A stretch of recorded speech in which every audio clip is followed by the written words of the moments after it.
Hello and welcome to GST Pathshala. CA Preeti Parihar this side. CA final के amendments का first lecture hopefully आप लोगों ने देख लिया होगा। नहीं देखा है तो लिंक डिस्क्रिप्शन बॉक्स में है।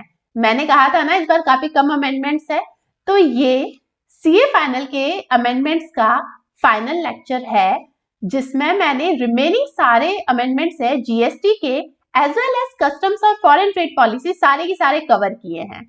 आज के लेक्चर में मेजर अमेंडमेंट्स है वो एक तो इंटरेस्ट वाला जो प्रोविजन है सेक्शन 50 उसमें है, और एक ई इनवॉइसिंग का कॉन्सेप्ट इंट्रोड्यूस हुआ है जीएसटी लॉ में, उससे रिलेटेड है। बाकी सारे अमेंडमेंट्स काफी छोटे छोटे हैं। तो स्टार्ट करते हैं टैक्स इनवॉइस से रिलेटेड अमेंडमेंट्स के साथ। ई इनवॉइसिंग से रिलेटेड सीजीएसटी रूल्स में जो अमेंडमेंट्स हुए हैं वो अमेंडमेंट समझने से पहले हम लोग ई इनवॉइसिंग के बेसिक्स समझते हैं। बेसिक्स मतलब ई इनवॉइसिंग है वो किस पे एप्लीकेबल होगा, मतलब किन किन लोगों को ई इनवॉइसेस है वो इश्यू करने हैं, किन लोगों को नहीं करने हैं, ई इनवॉइसेस कब इश्यू करने हैं कब नहीं करने हैं, ये सब चीजें पहले हम लोग देखेंगे। ये अभी हम जो डिस्कशन करने वाले हैं ये अलग अलग नोटिफिकेशंस है वो गवर्नमेंट ने इश्यू की है, और उन नोटिफिकेशन का जो जिस्ट है वो हम लोग समझने वाले हैं। Notification number is not important because बहुत सारी नोटिफिकेशन इश्यू हुई है, तो हर एक का नंबर आप याद रखो, ये इंस्टीट्यूट भी एक्सपेक्ट नहीं करती है, ठीक है। उसके बाद में हम लोग ये बेसिक समझने के बाद में हम लोग जो ई इनवॉइसिंग से रिलेटेड सीजीएसटी रूल्स में जो अमेंडमेंट्स हुए हैं वो देखेंगे, ठीक है। तो पहले हम लोग बेसिक्स समझते हैं। देखो सबसे पहले तो ये जो ई इनवॉइसिंग का कंसेप्ट है ये इंट्रोड्यूस कब हुआ? ये इंट्रोड्यूस हुआ देखो 37th meeting of GST council में, मतलब जो काउंसिल की मीटिंग हुई थी 37th मीटिंग 20th सितंबर 2019 को। इस मीटिंग में काउंसिल ने रिकमेंड किया कि अब गवर्नमेंट को जीएसटी लॉ में ई इनवॉइसिंग का कंसेप्ट है वो इंट्रोड्यूस करना चाहिए, ठीक है। तो ये रिकमेंडेशन 37th मीटिंग में हुई। अच्छा, स्टार्ट कब से हुआ? देखो कोई भी नई चीज है वो इंप्लीमेंट करने के लिए गवर्नमेंट पहले क्या करती है, ट्रायल रन करती है काफी सारी, क्योंकि अब ये सॉफ्टवेयर रिलेटेड है, वेबसाइट रिलेटेड है, तो मे बी वेबसाइट में कुछ लैग्स हो, कुछ बग्स हो, कुछ इश्यूज आए, तो इसके लिए गवर्नमेंट डायरेक्टली इसको इंप्लीमेंट नहीं कर देती है, पहले इसको ट्रायल बेसिस पे इंप्लीमेंट किया जाता है, ठीक है ना। तो ये जो ट्रायल रन है ये स्टार्ट हुआ 1 जनवरी 2020 को, ठीक है। 1 जनवरी 2020 को गवर्नमेंट ने बोला आप लोग अगर चाहो तो वॉलंटरी बेसिस पे ई इनवॉइसेस है वो इश्यू कर सकते हो, ठीक है। तो ये जो वॉलंटरी बेसिस पे स्टार्ट हुआ 1 जनवरी से, ये कंटिन्यू हुआ सितंबर 2020 तक, ठीक है। तब तक ये वॉलंटरी था, आप चाहो तो इनवॉइस इश्यू कर सकते हो, नहीं चाहो तो मत करो, ठीक है। फिर गवर्नमेंट ने क्या किया, 1 अक्टूबर 2020 से इसको क्या कर दिया, मैंडेटरी कर दिया। क्या सबके लिए मैंडेटरी हो गया? क्या सबको इनवॉइसेस इश्यू करने हैं 1 अक्टूबर से? नो, ये मैंडेटरी हुआ कुछ पर्टिकुलर लोगों के लिए। कुछ लोगों को गवर्नमेंट ने क्या किया, नोटिफाई किया और बोला कि आप लोगों को क्या करना है भाई, कंपल्सरी है ई इनवॉइसेस इश्यू करना, आपके लिए नॉर्मल टैक्स इनवॉइस है वो नहीं चलेगा। कब से? 1 अक्टूबर 2020 से, ठीक है। अच्छा, अब ये नोटिफाइड लोग कौन है? तो भाई नोटिफाइड लोग मतलब ऐसा पर्सन जो 2 क्राइटेरिया मीट करे। पहला, ऑब्वियसली रजिस्टर्ड होना चाहिए, रजिस्टर्ड लोगों पे ही इनवॉइस का कंसेप्ट आएगा, बिकॉज टैक्स इनवॉइस है वो भी रजिस्टर्ड लोगों पे ही एप्लीकेबल होता है। तो पहला क्राइटेरिया तो यही है कि आपको रजिस्टर्ड होना जरूरी है, ठीक है। अच्छा, रजिस्टर्ड लोग भी कैसे? ऐसे रजिस्टर्ड पर्सन जिनका जो एग्रीगेट टर्नओवर है, क्या aggregate turnover in any preceding financial year greater than 500 crore rupees. मतलब कोई भी रजिस्टर्ड पर्सन जिसका जो टर्नओवर है, एग्रीगेट टर्नओवर 500 करोड़ रुपीस से ज्यादा है in any preceding financial year. ये एनी प्रीसीडिंग फाइनेंशियल ईयर बहुत इंपॉर्टेंट है। देखो जीएसटी कब से आया, 2017 से आया, तो फाइनेंशियल प्रीसीडिंग फाइनेंशियल ईयर्स कितने हो गए, 2017 18, 18 19, 19 20, ठीक है। अच्छा, इनमें से कोई भी फाइनेंशियल ईयर में अगर किसी भी रजिस्टर्ड पर्सन का जो टर्नओवर, एग्रीगेट टर्नओवर है वो 500 करोड़ रुपीस को क्रॉस कर गया तो उसके लिए ई इनवॉइसिंग है वो मैंडेटरी हो गया। ठीक है, एक एग्जांपल लेते हैं। सपोज करो कोई कंपनी है एक्स लिमिटेड, जब जीएसटी आया था 2017-18 में उसका बिजनेस काफी अच्छा चल रहा था। सपोज करो उसका जो एग्रीगेट टर्नओवर था 2017-18 में वो सपोज करो 800 करोड़ रुपीस था। ठीक है, बाद में स्लो डाउन आ गया और अभी जो प्रीसीडिंग फाइनेंशियल ईयर गया है, जस्ट प्रीवियस फाइनेंशियल ईयर, उसमें उसका टर्नओवर सपोज करो 150 करोड़ रुपीस ही था। ठीक है, बट एज पर प्रोविजंस उसको क्या करना है, मैंडेटरी है ई इनवॉइस इश्यू करना, बिकॉज ये जो एनी प्रीसीडिंग फाइनेंशियल ईयर है ना, ये कंडीशन वो क्या करता है, मीट करता है। ठीक है, तो इस केस में एक्स लिमिटेड को ई इनवॉइस इश्यू करना क्या है, मैंडेटरी है। ई इनवॉइसिंग क्या है? क्या ई इनवॉइसिंग का मतलब ये है कि आपको गवर्नमेंट के पोर्टल पर जाकर इनवॉइस बनाना पड़ेगा? नो, ऐसा नहीं है। ई इनवॉइसिंग मतलब क्या है कि भाई आप इनवॉइस है, टैक्स इनवॉइस पहले के जैसे ही अपने सॉफ्टवेयर पर ही बनाओगे। ठीक है ना, पर आपका जो सॉफ्टवेयर है उस पर जो आप इनवॉइस बना रहे हो उसमें कुछ मैंडेटरी फील्ड्स होनी चाहिए। मतलब आपका जो इनवॉइस है वो कैसे बनना चाहिए, एज पर ई इनवॉइस स्कीमा। ठीक है, ई इनवॉइस स्कीमा मतलब क्या, गवर्नमेंट ने एक फॉर्मेट दिया है जीएसटी INV1। ठीक है ना, तो आपका जो इनवॉइस है वो INV01 जो फॉर्मेट है उसके हिसाब से बनना चाहिए। ठीक है, इसमें कुछ मैंडेटरी फील्ड्स है वो आपके सॉफ्टवेयर में जो इनवॉइस बनेगा उसमें भी होनी चाहिए। तो आप क्या करोगे, वो टैक्स इनवॉइस ऐसे प्रिपेयर करोगे, फिर क्या करोगे, आप उन इनवॉइसेस को रिपोर्ट करोगे इनवॉइस रजिस्ट्रेशन पोर्टल यानी कि IRP पे। ठीक है ना, गवर्नमेंट ने ई इनवॉइसिंग के लिए 10 पोर्टल है वो बनाए हैं, 10 वेबसाइट्स बनाई है, उनकी डिटेल्स है वो अभी हम आगे देखेंगे। तो वो जो 10 पोर्टल्स है उनमें से किसी में भी आप जाकर क्या कर सकते हो, आपने जो अपना इनवॉइस बनाया है अपने सॉफ्टवेयर पे, उस इनवॉइस को आपको क्या करना पड़ेगा, रिपोर्ट करना पड़ेगा। ठीक है, अब जैसे ही IRP पे रिपोर्ट करोगे क्या होगा, एक IRN जनरेट होगा। IRN मतलब इनवॉइस रेफरेंस नंबर। तो IRN जनरेट करेगा, आपका जो इनवॉइस है उसको डिजिटली साइन करेगा और उसके बाद में जो आपको रिटर्न करेगा उसको हम ई इनवॉइस बोलेंगे। ठीक है, मतलब आपके सॉफ्टवेयर पर इनवॉइस बना, आपने उसको इनवॉइस रजिस्ट्रेशन पोर्टल पे रिपोर्ट किया, पोर्टल ने उसको डिजिटली साइन किया, IRN जनरेट किया और आपको रिटर्न कर दिया। तो वो जो रिटर्न हुआ इनवॉइस है उसको हम क्या बोलते हैं, ई इनवॉइस बोलते हैं। ठीक है ना, तो ई इनवॉइस मतलब क्या हुआ, मतलब एक ऐसा इनवॉइस जिसपे क्या हो, एक वैलिड IRN हो, उसको हम ई इनवॉइस बोलते हैं। ठीक है, अच्छा, ये जो ई इनवॉइस है वो कब इश्यू करना है, सपोज करो एक्स लिमिटेड है, उसको गवर्नमेंट ने नोटिफाई किया हुआ है, तो इसका मतलब ये हुआ क्या कि जो एक्स लिमिटेड है वो कोई भी इनवॉइस इश्यू करेगा उसको ई इनवॉइस होना जरूरी है क्या, उसको पोर्टल पे रिपोर्ट करना जरूरी है? नो, एज ऑफ नाउ सिर्फ B2B इनवॉइसेस और एक्सपोर्ट की जो इनवॉइसेस है वही ई इनवॉइस होने जरूरी है। इसके अलावा जैसे B2C आपने कोई भी इनवॉइस इश्यू किया, ठीक है, मतलब एक्स लिमिटेड ने सपोज करो वाई लिमिटेड को कोई इनवॉइस इश्यू किया, अभी वाई लिमिटेड है ये रजिस्टर्ड ही नहीं है। ठीक है, तो उस सिचुएशन में ई इनवॉइस इश्यू करना मैंडेटरी नहीं है। मतलब आपका जो इनवॉइस है आपने अपने सॉफ्टवेयर पे बनाया है उसको पोर्टल पे रिपोर्ट करना जरूरी नहीं है अगर B2C होता है तो। ठीक है ना, तो क्या याद रखना है भाई, नोटिफाइड लोग है यानी कि एक्स लिमिटेड है, उसने रजिस्टर्ड पर्सन यानी कि B2B सप्लाईज होती है वो, और एक्सपोर्ट वाली, सिर्फ ये दो है तो ही क्या करना है, रिपोर्ट करना है।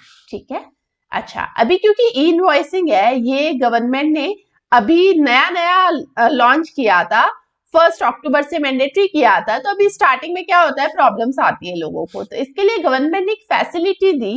क्या फैसिलिटी दी कि भाई 1 अक्टूबर से 31 अक्टूबर तक आपने जो भी इनवॉइसेस इश्यू किए हैं वो आप within 30 days from the date of invoice आप उसको पोर्टल पे रिपोर्ट कर दो। ठीक है ना, मतलब हाथों हाथ रिपोर्ट करना मैंडेटरी नहीं है और ये फैसिलिटी है ये सिर्फ 1 मंथ के लिए गवर्नमेंट ने दी। ठीक है, अभी ध्यान रखना ये जो विद इन 30 डेज है, ये from the date of invoice है। मतलब सपोज करो तुमने कोई इनवॉइस है वो इश्यू किया 2 अक्टूबर 2020 को, तो इसको within 30 days from the date of invoice है, मतलब आप 2 अक्टूबर से 30 डेज काउंट करोगे। ठीक है, हर एक इनवॉइस का ऐसे देखेंगे। और ये मतलब ट्रांजिशनल फेज है ई इनवॉइसिंग का, तो इसके लिए गवर्नमेंट ने ये फैसिलिटी दे रखी है। ठीक है, इसके बाद में ये फैसिलिटी नहीं मिलेगी। उसके बाद तो जैसे ही आपने इनवॉइस इश्यू किया है वैसे ही उसको आईआरपी पे रिपोर्ट करना पड़ेगा। ई इनवॉइसिंग के बहुत सारे बेनिफिट्स है। कौन कौन से हैं अभी हम लोग देखते हैं। देखो, वेरी फर्स्ट बेनिफिट है रिडक्शन इन एरर्स। एरर्स कम हो जाएंगे ई इनवॉइसिंग के बाद में। कैसे कम होंगे देखते हैं।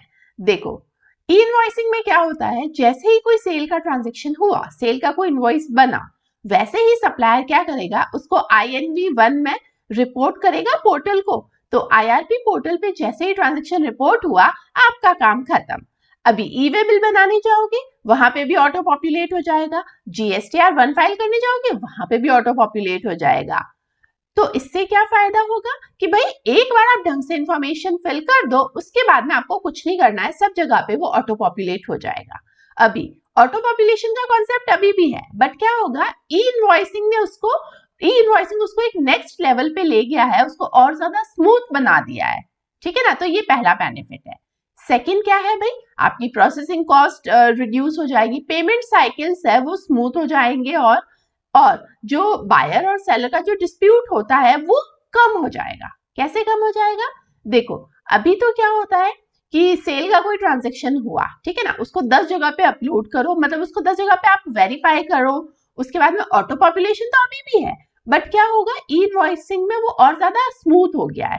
तो आप जो मल्टीपल टाइम्स एक इंफॉर्मेशन को चेक करते थे ना, उसको रिकंसाइल करते थे, ये जो टाइम, मनी और एनर्जी आप वेस्ट करते थे वो क्या हो जाएगा, कम हो जाएगा। तो ऑब्वियसली इससे जो प्रोसेसिंग कॉस्ट है वो भी कम होगी। अच्छा, उसके बाद क्या होगा कि भाई जैसे ही सप्लायर क्या करेगा, उसने सेल इनवॉइस, टैक्स इनवॉइस है वो बना दिया, वैसे ही उसको आईआरपी पे रिपोर्ट करना है। अभी आईआरपी पे वो इनवॉइस अवेलेबल हो गया, तो बायर क्या कर सकता है, as soon as it is uploaded, buyer है उसको रिकंसाइल कर सकता है वहीं से। किससे, कि भाई मैंने जो ऑर्डर दिया था ये इससे मैच तो करता है, कहीं कोई मिसमैच तो नहीं है, कहीं कोई ऐसा तो नहीं है मैंने किसी और चीज का ऑर्डर दिया किसी और रेट पे, और जो सेलर है उसने क्या किया है, इनवॉइस काटा है किसी और रेट से, कहीं ऐसी कुछ इश्यूज तो नहीं है। तो ये जो चीजें हैं ये क्या होगी, इनिशियल लेवल पे ही रेक्टिफाई हो जाएगी, करेक्ट हो जाएगी अगर कुछ प्रॉब्लम है तो ऑब्वियसली इससे जो बायर और सेलर है उसके रिलेशंस होंगे वो भी इंप्रूव होंगे। ठीक है ना। अच्छा, इसके बाद में जो दो बेनिफिट्स है वो किसको है, डिपार्टमेंट को। अच्छा, पहला डिपार्टमेंट को जो बेनिफिट है वो क्या है कि इससे भाई टैक्स इवेजन के जो केसेस होते हैं वो कम हो जाएंगे। कैसे, देखो ई इनवॉइसिंग में क्या होगा कि भाई ए ने बी को सेल किया, बी ने सी को किया, सी ने डी को किया, जितने भी ये B2B ट्रांजेक्शन्स हो रहे हैं ना, ये सब डिपार्टमेंट के पास रियल टाइम बेसिस पे अवेलेबल होंगे। ठीक है ना। अभी रियल टाइम बेसिस पे कोई डेटा अवेलेबल है तो उससे क्या होगा, एक्शन है वो आप जल्दी ले सकते हो। अभी तो क्या होता है भाई, कोई भी सेल हुई है उसकी इंफॉर्मेशन है वो डिपार्टमेंट के पास कब आती है, या तो वो पर्सन है ई वे बिल फाइल करता है तब आती है, या फिर कब आती है कि भाई वो आप अपना रिटर्न फाइल करेगा तब, या GSTR1 फाइल करेगा तब क्या होगा, वो इंफॉर्मेशन पहुंचेगी। अभी ई इनवॉइसिंग में क्या होगा भाई, आपको रियल टाइम बेसिस पे इंफॉर्मेशन अवेलेबल है तो डिपार्टमेंट एक्शन है वो भी जल्दी ले सकता है ना। अच्छा, अभी तो क्या है, एज ऑफ नाउ मतलब 1 अक्टूबर 2020 से तो क्या हुआ है कि जो 500 करोड़ से ज्यादा का टर्नओवर वाली जो एसएससीज है उनको कवर किया है ई इनवॉइसिंग में। ठीक है, उसके बाद अभी 1 जनवरी 2021 से जो 100 करोड़ से ज्यादा का टर्नओवर है उनको भी कवर कर दिया। ऐसे ऐसे फेज बाय फेज गवर्नमेंट क्या कर रही है, सारे के सारे मतलब आने वाले टाइम में जितने भी रजिस्टर्ड टैक्स पेयर्स है वो सब ई इनवॉइसिंग में शिफ्ट कर दिए जाएंगे। तो इससे क्या होगा, डिपार्टमेंट के पास में पूरी चेन अवेलेबल होगी कि भाई कहाँ से शुरू हुए थे गुड्स या सर्विसेज और वो कहाँ तक पहुंची है। तो ऑब्वियसली इससे जो टैक्स इवेजन के जो केसेस है, जो शायद सबसे बड़ा चैलेंज है डिपार्टमेंट के पास में, वो क्या होगा, उसके जो केसेस है टैक्स इवेजन के वो कम हो जाएंगे। ठीक है। अच्छा, लास्ट वाला जो एडवांटेज है वो भी इससे मिलता जुलता है। टैक्स इवेजन को कर्व करने के साथ में डिपार्टमेंट को एक और चीज चेक करनी होती है भाई, जो ये फिक्टिशियस क्रेडिट जो मतलब सॉरी फिक्टिशियस इनवॉइसेस जो या फेक इनवॉइसेस इश्यू करके जो फिक्टिशियस क्रेडिट पास ऑन करते हैं लोग, वो वाले केसेस भी कम हो जाएंगे, बिकॉज ट्रांजेक्शन्स की पूरी चेन है वो डिपार्टमेंट के पास अवेलेबल होगी रियल टाइम बेसिस पे। गुड्स या सर्विसेज कहाँ से शुरू होके कहाँ तक पहुंचे हैं ये सारा डेटा अवेलेबल रहेगा, तो ऑब्वियसली जो फेक इनवॉइसेस है वो पकड़ में आ जाएंगे। ठीक है, तो ये सारे बेनिफिट्स है ई इनवॉइसिंग के। 1 अक्टूबर 2020 से कुछ लोगों को मैंडेटरी है ई इनवॉइस इश्यू करना। ठीक है, ऑलरेडी पढ़ लिया हम लोगों ने कि ऐसे रजिस्टर्ड पर्सन जिनका एग्रीगेट टर्नओवर है 500 करोड़ रुपीस से ज्यादा है in any preceding financial year, तो उसको क्या करना है, ई इनवॉइस इश्यू करना मैंडेटरी है। ठीक है, कब करना है, जब वो किसी रजिस्टर्ड पर्सन को सप्लाई करेगा, मतलब एक्स लिमिटेड है, उसका जो एग्रीगेट टर्नओवर है वो क्या है 500 करोड़ रुपीस से ज्यादा है, तो एक्स लिमिटेड जब भी किसी रजिस्टर्ड पर्सन को सप्लाई करेगी तो उसे इनवॉइस इश्यू करना है। ठीक है, पढ़ चुके हैं। अच्छा, एक्स लिमिटेड एक्सपोर्ट करेगी तब भी उसको इनवॉइस इश्यू करना है, बट एक्स लिमिटेड अगर B2C का ट्रांजेक्शन करती है, मतलब अनरजिस्टर्ड पर्सन को सप्लाई करती है, तो उसको ई इनवॉइस इश्यू नहीं करना है। ठीक है, इतना हम ऑलरेडी पढ़ चुके हैं। अभी कुछ डाउट्स आ रहे होंगे। सपोज करो ये एक्स लिमिटेड है, ये सप्लायर है जिसका एग्रीगेट टर्नओवर है 500 करोड़ से ज्यादा है, बट इसकी सारी की सारी जो सप्लाईज है वो क्या है, रिवर्स चार्ज में कवर्ड है। ठीक है, RCM में कवर्ड है, मतलब GST तो कोई और ही पे करता है रिवर्स चार्ज में, तो भी क्या एक्स लिमिटेड को ई इनवॉइस इश्यू करना मैंडेटरी है, इसके ऊपर लगेंगे? तो यस बॉस, लगेंगे। एक्स लिमिटेड को ई इनवॉइस इश्यू करना ही पड़ेगा, भले ही इसकी जो सारी सप्लाईज है वो रिवर्स चार्ज में कवर्ड है। ठीक है। अच्छा जी, अभी एक और डाउट आया कि भाई जब इंपोर्ट ऑफ, आपने रिवर्स चार्ज का नाम लिया, तो इंपोर्ट ऑफ सर्विस होता है उस पे क्या होता है, रिवर्स चार्ज लगता है, और इंपोर्ट ऑफ सर्विस में तो क्या होता है, रिसिपिएंट है उसको ही इनवॉइस इश्यू करना पड़ता है। रिवर्स चार्ज में देखा था हमने, तो इनवॉइस है वो भी रिसिपिएंट को इश्यू करना है, तो भाई रिसिपिएंट है वो तो ये कंडीशन सेटिस्फाई नहीं करता है, तो भी क्या उसको इनवॉइस इश्यू करना है? नो, नहीं करना है। ठीक है, तो रिवर्स चार्ज के जो केसेस होते हैं उसमें अगर सप्लायर, ध्यान रखना हमेशा कि ई इनवॉइस का कॉन्सेप्ट है वो सिर्फ सप्लायर पे एप्लीकेबल है। ठीक है ना, तो आपको ये जो कंडीशन चेक करनी है ना 500 करोड़ वाली, वो आप सप्लायर पॉइंट ऑफ व्यू से देखोगे, इससे कोई फर्क नहीं पड़ता है कि उसकी जो सारे ट्रांजेक्शन्स है वो रिवर्स चार्ज में कवर्ड है। इंपोर्ट ऑफ सर्विस में क्योंकि उसका जो सप्लायर है वो तो बाहर बैठा है, इंडिया से बाहर है, तो उसके ऊपर तो इनवॉइस लग नहीं सकता, तो उस पर तो लगेगा नहीं, और रिसिपिएंट है उस पे आपको नहीं लगाना है, रिसिपिएंट को ई इनवॉइस नहीं इश्यू करना है एज ऑफ नाउ। ठीक है ना, इंपोर्ट ऑफ सर्विस के केस में। ओके, चलो जी, इनपुट सर्विस डिस्ट्रीब्यूटर होता है, उसका क्या सीन रहेगा, तो भाई ISD है उसके ऊपर ई इनवॉइस की जो प्रोविजंस है वो नहीं लगेंगे। ठीक है, तो ये था जो नोटिफाइड पर्सन्स है उनका क्या स्टेटस रहेगा वो हमने डिटेल में देखा। अच्छा, अभी हम लोग बात करते हैं कि कौन से ऐसे लोग हैं जिनका एग्रीगेट टर्नओवर 500 करोड़ से ज्यादा है तो भी उनको ई इनवॉइस इश्यू नहीं करना है, एग्जेम्प्टेड कैटेगरीज। ठीक है ना, तो एग्जेम्प्टेड कैटेगरीज टोटल 5 है। गवर्नमेंट ने 5 लोगों को नोटिफाई किया है कि भाई भले ही आपका टर्नओवर, एग्रीगेट टर्नओवर 500 करोड़ को क्रॉस कर गया है, स्टिल आपके ऊपर ई इनवॉइसिंग के जो प्रोविजंस है वो नहीं लगेंगे। ठीक है, कौन कौन से है देखते हैं। फर्स्ट है SEZ units, special economic zone की जो यूनिट्स होती है उनको ई इनवॉइस इश्यू नहीं करना है, भले ही टर्नओवर उनका 500 करोड़ को क्रॉस कर गया है। ठीक है। अच्छा, insurance companies, banking companies, financial institutions including NBFC। ठीक है, इंश्योरेंस कंपनीज, बैंकिंग कंपनीज और फाइनेंशियल इंस्टीट्यूशंस के केस में स्पेशल प्रोविजंस होता है, तो यहाँ पर उनको as of now e invoicing से बाहर रखा है। ठीक है, भले ही टर्नओवर ज्यादा है, स्टिल ई इनवॉइसिंग नहीं एप्लीकेबल होगा। ठीक है, नेक्स्ट एग्जेम्प्टेड पर्सन है वो GTA है। GTA है जो ट्रांसपोर्टेशन ऑफ गुड्स सर्विसेज देता है बाय रोड। ठीक है, तो उसके ऊपर भी ई इनवॉइसिंग के प्रोविजंस नहीं लगेंगे, भले ही एग्रीगेट टर्नओवर है 500 करोड़ से ज्यादा है। ओके, नेक्स्ट है supplier of passenger transportation services. Passenger transportation की जो सर्विसेज देती है, जो ट्रैवल एजेंसीज जो होती है वो, तो पैसेंजर ट्रांसपोर्टेशन की जो सर्विसेज देने वाले जो लोग हैं, इनके ऊपर भी क्या होंगे, ई इनवॉइसिंग के प्रोविजंस है वो नहीं लगेंगे। ठीक है, ओके। लास्ट एग्जेम्प्टेड कैटेगरी है supplier supplying services by way of admission to exhibition of cinematographic films in multiplex screens. तो मल्टीप्लेक्स थिएटर्स है, उनके ऊपर भी ई इनवॉइसिंग है वो एप्लीकेबल नहीं होगा। मतलब आपको जो सिनेमा हॉल्स में मल्टीप्लेक्स में जो टिकट्स मिलते हैं वो ई इनवॉइस नहीं होंगे, सिंपल वर्ड्स में बोलो तो। ठीक है ना। अच्छा, ये एग्जेम्प्टेड कैटेगरीज हमने देखी। यहाँ पे आपको दो बातें खास तौर पर ध्यान रखनी है। पहला, सिर्फ एसईजेड यूनिट्स है वो एग्जेम्प्टेड है।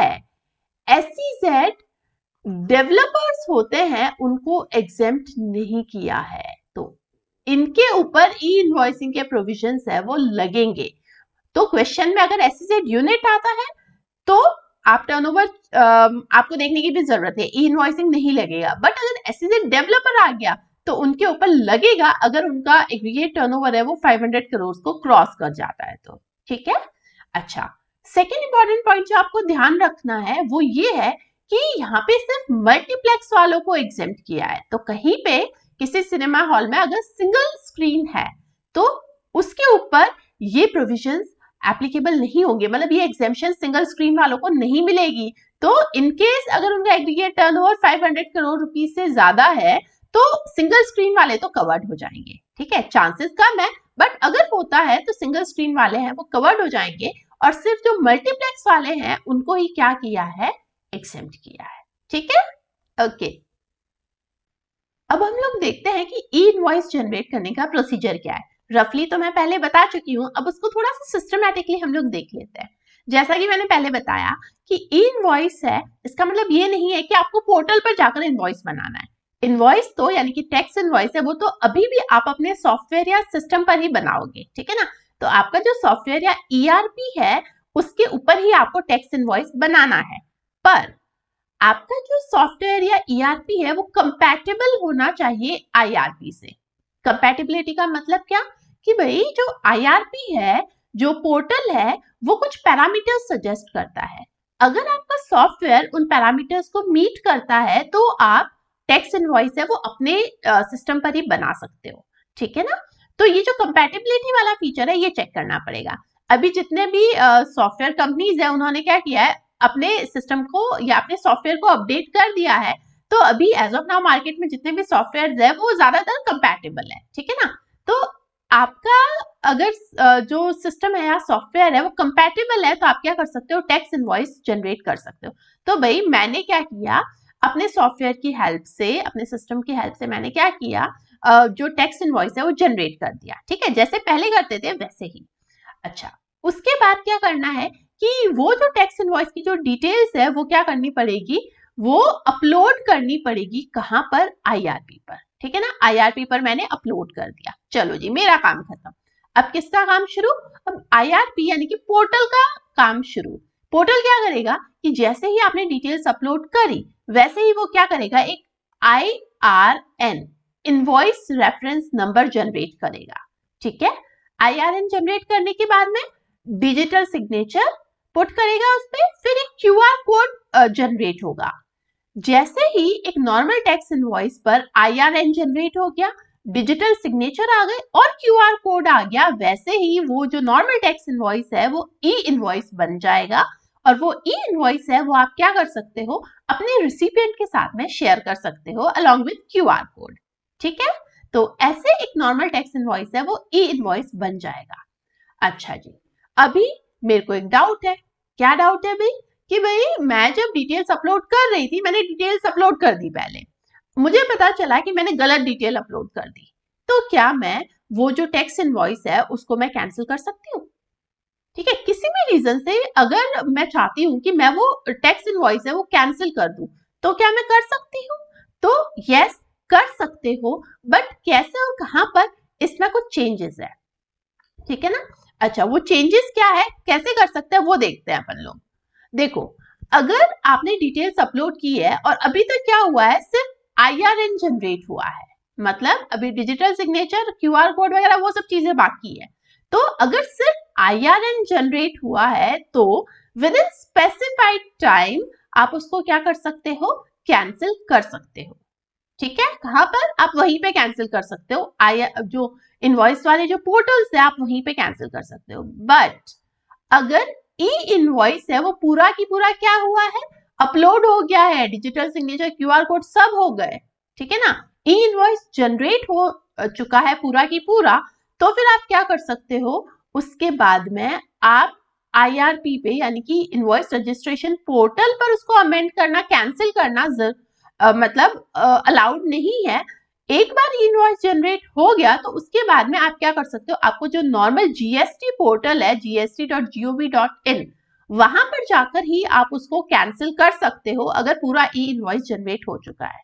ठीक है ना, तो अगर IRN जनरेट हुआ है सिर्फ, तब तो विद इन स्पेसिफाइड टाइम आप वहीं पे कैंसिल कर सकते हो। बट अगर ई इनवॉइस जनरेट हो गया है पूरा की पूरा, तो फिर भाई आपको जो GST पोर्टल है वहां पर जाकर ही आपको कैंसिल करना पड़ेगा। ठीक है, ई इनवॉइसिंग के बारे में हमने जितना भी अभी तक पढ़ा, देखा, समझा, उसमें कुछ टर्म्स थी जो मैंने बार बार यूज की थी, जैसे invoice registration portal, QR code, और मैंने बोला था कि ये मैं आगे डिटेल में बताऊंगी कि एग्जैक्टली ये है क्या। तो अभी हम उन इंपॉर्टेंट टर्म्स को एक बार देख लेते हैं। तो first is E invoice schema. E invoice schema क्या है, ये बेसिकली एक स्टैंडर्ड फॉर्मेट है इनवॉइस का। क्या है, एक यूनिफॉर्म स्टैंडर्ड फॉर्मेट है इनवॉइस का। किसमें मतलब इसका फॉर्म क्या है, it is basically form GST INV1। तो इनवॉइस स्कीमा कुछ भी नहीं है। पहले अभी मैंने बताया था इनवॉइस जनरेशन का जो प्रोसीजर बताया था, उस टाइम मैंने बोला था कि आपका जो सॉफ्टवेयर या ERP है वो कंपैटिबल होना चाहिए इनवॉइस रजिस्ट्रेशन पोर्टल पे। ठीक है ना, तो वो कंपैटिबिलिटी चेक करने के लिए आपको इनवॉइस स्कीमा चेक करना है। मतलब आपको देखना है कि आपका जो सॉफ्टवेयर है क्या उसमें वो सारी फील्ड्स है जो इनवॉइस स्कीमा सजेस्ट करता है। तो आप क्या करोगे, GST INV1 है, उसमें जो फील्ड्स मेंशन है, उसमें जो पैरामीटर्स मेंशन है, उसको आप अपने सिस्टम से चेक करते हो। ठीक है, तो invoice schema is nothing but form GST INV1। ठीक है, उसका फैंसी नेम दे दिया ई invoice schema. Okay, next, invoice registration portals, IRP, यानी कि वो सारे पोर्टल्स, वो टोटल 10 पोर्टल्स जिनके ऊपर कोई भी जो नोटिफाइड पर्सन है वो अपना जो टैक्स इनवॉइस अपलोड कर सकता है और ई इनवॉइस जनरेट कर सकता है। तो वो जो 10 पोर्टल्स है उनको कंबाइनली IRP कहते हैं। 10 पोर्टल्स में से जो उनका जो वेब एड्रेस है, एक का हम लोग देखते हैं, बाकी के जो रिमेनिंग 9 है वो आपको ऐसे ही याद हो जाएंगे। ठीक है ना, तो उसका जो वेब एड्रेस क्या है, www.einvoice1.gst.gov.in। ठीक है, तो ये जो ई इनवॉइस 1 है उसकी जगह पे 2, 3, 4 अप टू 10 ऐसे ऐसे 10 जो वेबसाइट्स है वो डिजाइन की है, किसके लिए, इनवॉइसेस को ई इनवॉइस में कन्वर्ट करने के लिए। तो इन 10 वेबसाइट को कंबाइंडली हम क्या बोलते हैं, IRP बोलते हैं। ठीक है, ओके, नेक्स्ट इज IRN या इनवॉइस रेफरेंस नंबर। जैसे ही हम अपना जो टैक्स इनवॉइस है वो पोर्टल पर IRN पर अपलोड करते हैं, तो जो पोर्टल है वो क्या करता है, एक यूनिक नंबर जनरेट करता है जिसको हम IRN बोलते हैं। ठीक है ना, अच्छा, सिंपल है, कुछ इस तरीके का वो होता है। ठीक है ना, ऐसा कुछ यूनिक नंबर जनरेट करता है automatically. Okay, next is QR code, quick response code. मैंने बताया था IRN जनरेट हो जाता है, उसके बाद में एक उसको डिजिटली साइन करता है पोर्टल, और क्या करता है, QR कोड जनरेट करता है। QR कोड तुम लोगों ने देखा होगा, आजकल तो बहुत कॉमन है, इवन जो बुक्स होती है उसके ऊपर भी QR कोड होता है। तो जैसे ही आप उसको स्कैन करते हो, तो उस सपोज करो बुक के ऊपर QR कोड है, तो उसको जैसे ही आप स्कैन करते हो तो क्या होता है, उस बुक की सारी डिटेल्स आपके सामने अवेलेबल होती है। तो QR कोड, जब ई इनवॉइस के ऊपर जो QR कोड होता है उसका सिंपल सा मतलब होता है, आप जैसे उसको स्कैन करोगे पोर्टल पर जाकर आप उस इनवॉइस की सारी डिटेल्स है वो चेक कर सकते हो, उसको वेरीफाई कर सकते हो, ऑथेंटिकेट कर सकते हो कि ये इनवॉइस जेन्युइन तो है। ठीक है ना, तो बेसिकली QR कोड क्या काम आता है कि जेन्युइननेस या वैलिडिटी चेक करने के काम आता है, ठीक है। अच्छा, एक तो आप पोर्टल पर जाकर क्यूआर कोड स्कैन करके उसको वेरीफाई या वैलिडेट कर सकते हो, और दूसरा ऑफिसर है वो क्या कर सकता है, एक ऑफलाइन ऐप है वहां पर जाकर भी क्या कर सकता है, क्यूआर कोड को स्कैन करके वेरीफाई या वैलिडेट कर सकता है, ठीक है ना। ओके, लास्ट टर्म जो है वो है डायनामिक क्यूआर कोड, ठीक है। अभी क्यूआर कोड तो समझ आया कि इनवॉइस की डिटेल अपलोड की और उस इनवॉइस के ऊपर एक यूनिक क्यूआर कोड आएगा, वो तो हमको समझ आ गया। अब ये डायनामिक क्यूआर कोड क्या है, देखो हमने अब देखा था कि जो नोटिफाइड पर्सन है वो जब भी B2B के ट्रांजेक्शन्स करेंगे तो उसके ऊपर क्या होगा, एक क्यूआर कोड आएगा।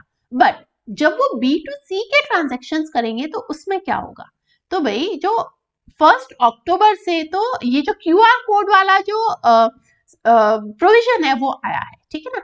अभी 1 दिसंबर 2020 से, कब से, 1 दिसंबर 2020 से डायनामिक क्यूआर कोड वाला प्रोविजन आया है। नाउ वेरी इंपॉर्टेंट, आपके तो सिर्फ 31 अक्टूबर 2020 तक यही अमेंडमेंट्स एप्लीकेबल होंगे, और ये जो प्रोविजन है डायनामिक क्यूआर कोड वाला ये तो 1 दिसंबर 2020 से है, तो वैसे तो ये आपके ऊपर एप्लीकेबल नहीं है, बट क्योंकि अपडेटेड स्टडी मटेरियल है उसमें इसको लिया है तो मैंने भी कवर कर दिया, ठीक है, just to give you an idea. तो डायनामिक क्यूआर कोड क्या है, पहला तो ये याद रखना है भाई 1 दिसंबर से एप्लीकेबल है, ठीक है ना। अच्छा, डायनामिक क्यूआर कोड क्या होगा, ये एक ऐसा कोड होगा कि जब भी आप क्या करोगे, या नोटिफाइड पर्सन है जब भी B2C का ट्रांजेक्शन करेगा, कौन सा ट्रांजेक्शन, B2C का जो ट्रांजेक्शन करेगा तो उसमें डायनामिक क्यूआर कोड होगा, ठीक है। इसको आप उससे कोरिलेट कर सकते हो, जब भी आप ग्रोसरी स्टोर पे जाते हो तो वहां पे क्यूआर कोड होता है, उसको आप स्कैन करके ऑनलाइन पेमेंट कर सकते हो, तो बस वो उस तरीके का कुछ ये डायनामिक क्यूआर कोड होगा। इसका मेन काम क्या होगा कि भाई B2C की जो सप्लाईज है वहां पर क्या होगा, एक डायनामिक क्यूआर कोड आपको देना पड़ेगा, तो उससे आपका कस्टमर क्या कर सकता है, उसको स्कैन करके और ऑनलाइन पेमेंट कर सकता है, डिजिटल पेमेंट कर सकता है। तो इसके लिए बेसिकली डायनामिक क्यूआर कोड है, ठीक है। तो डिफरेंस क्या हुआ क्यूआर कोड और डायनामिक क्यूआर कोड में, क्यूआर कोड है फर्स्ट तो ये है कि B2B सप्लाईज में नोटिफाइड पर्सन को इश्यू करना है, ठीक, उसमें मतलब वो लगा हुआ एम्बेडेड होगा, ठीक है ना। अच्छा, डायनामिक क्यूआर कोड क्या होगा, B2C वाली सप्लाईज है उसमें डायनामिक कोड आएगा, ठीक है। क्यूआर कोड के जो प्रोविजंस है वो कब से एप्लीकेबल है, 1 अक्टूबर 2020 से, ठीक है ना। डायनामिक क्यूआर कोड के प्रोविजंस कब से एप्लीकेबल है, 1 दिसंबर 2020 से। ई इनवॉइसिंग से रिलेटेड अभी तक हमने जो भी डिस्कशन किया है वो गवर्नमेंट की इश्यू की हुई कुछ रैंडम नोटिफिकेशंस के बेसिस पे था, ठीक है। नोटिफिकेशन नंबर्स रेलिवेंट नहीं थे तो डायरेक्टली हम लोगों ने उसको सिंपल वर्ड्स में समझा, ठीक है। अभी हम लोग देखेंगे कि ई इनवॉइसिंग से रिलेटेड जो CGST रूल्स में अमेंडमेंट्स हुए हैं वो अमेंडमेंट्स कौन से हैं, ठीक है। तो पहला अमेंडमेंट है वो रूल 46 में हुआ है। रूल 46 क्या बताता है कि एक वैलिड टैक्स इनवॉइस में क्या क्या डिटेल्स मेंशन होनी चाहिए, जैसे सप्लायर और रेसिपिएंट का नेम और एड्रेस, गुड्स की डिटेल्स, रेट की डिटेल्स, वो सब रूल 46 बताता है, ठीक है। अभी इन डिटेल्स की लिस्ट में एक और डिटेल है वो ऐड कर दी है गवर्नमेंट ने, कौन सी डिटेल है, QR code having embedded invoice reference number in it in case e invoice has been issued.